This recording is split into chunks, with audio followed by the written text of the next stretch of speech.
Good afternoon.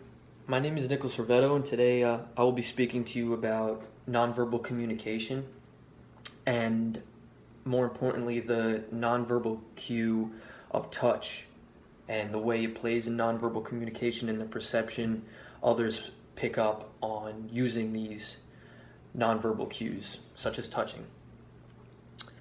I'll discuss briefly nonverbal communication, what it is, how it plays a role on one's interpersonal communication, the role of touch behaviors as a nonverbal cue, the experiments. I've conducted 3 using nonverbal cue touch in those experiments, the outcome of said experiments, and also varying research done by experts in the field of touching and what they have to say, how it plays socially, and how it plays during the use of communication.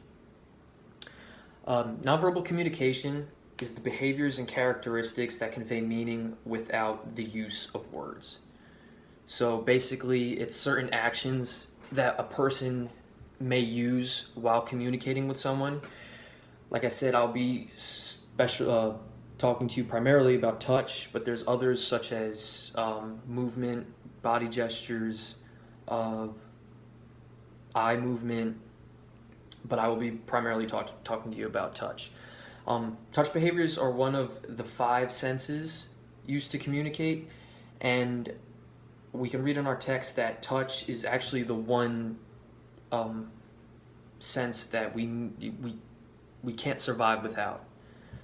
And the use of haptics is what the experts call it. It's the study of how people use touch to communicate. I chose this topic because I believe touch can play a varying number of roles in communicating with people. For instance, a lot of people, don't pick up well or react well to one touching somebody. A lot of people are like, don't touch me, or some people can be very hands-on when they talk. Other people's not so much. Arlene Cawthorn is an expert in the field of touch and haptics in communication. Her work, Nonverbal Communication, the Power of Touch, she explains how the science of touch convincingly suggests that we're wired to need to connect with other people through touch. To deny that is to deprive us, and I'm quoting here, some of life's greatest joys and deepest comforts.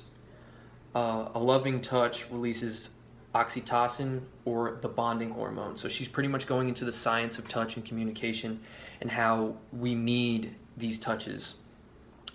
She explains the cultural considerations, such as avoiding touch, as I said before, as it can be perceived as a sexual act.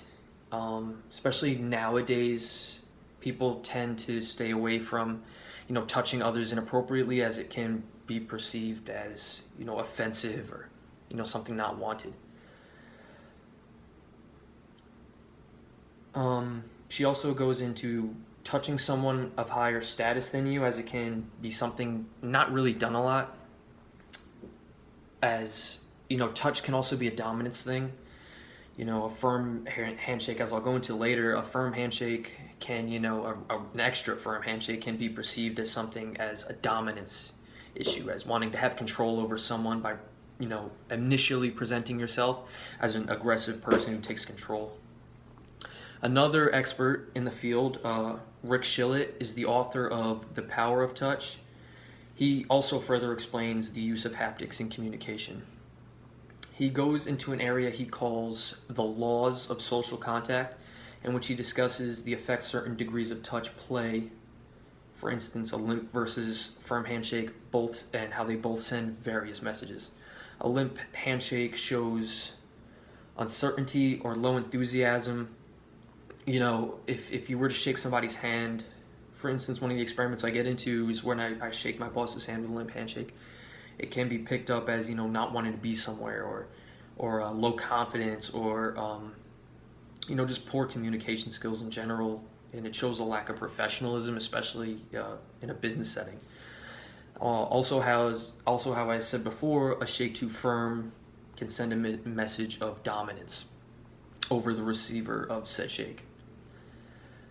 Uh, the 3 experiments I performed using touch were with various people in my life. 1, my boss; 2, a female coworker; and 3, a friend of mine. So I decided to go into these 3 different areas of touch and how the person picked up on my nonverbal cue towards them.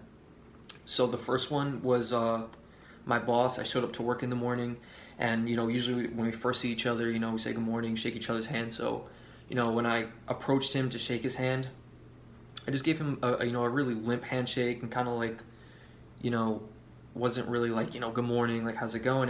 And once he received that handshake, he was like, is everything all right? Like, you want to be here today? Like, you ready to work? So I saw how that affected the way he perceived me in the morning, if I was ready to be there. The second touch I used was, I wanted to go further into what Arlene said about the avoidance of touch as to be perceived as sexual. So I have a female coworker of mine who I've worked with for plenty of years, and as I said goodbye to her, I kind of gave her like a touch on the shoulder, and you could see in her face she kind of was just like, because that was not something that I've usually done, and especially in today's day and age, it can be perceived as something sexual. But meanwhile, we both have been professional with each other for a long period of time, and that's not something usually done. So you can see that touch can be confusing to others, especially when it's not usually done. And then the third use of touch I used was, I had a military buddy of mine who was staying the weekend with me, and we were walking to the bar down the street, and I got aggressive with him, and I was like pushing him. I was like, you ready to like go out, whatever. And as far as that physical touch, it was a friend of mine who I've been through many life experiences with in the military, and we have a very strong relationship. And he took it as a friendly thing, kind of like an exciting, funny deal. He started laughing, and pushing me back and whatnot. In conclusion, based on everything that I've discussed, the use of touch in communication can be perceived in a multitude of ways, and I believe the biggest outcome that I've perceived is the relationship that you have with the person you're using this nonverbal cue with, touch. I believe the relationship plays a big role in how they perceive it. Like I went into before, like shaking my boss's hand, who expects me to, have a firm shake in the morning, ready to go to work. A female coworker of mine that I've known and been professional with for a while is not expecting me to touch her on the shoulder saying goodbye. And a friend of mine who I've been friends with for years, expects you to, be rough and play around and joke around and be friendly. So I believe those relationships play a big role. And thank you for listening, and have a good afternoon.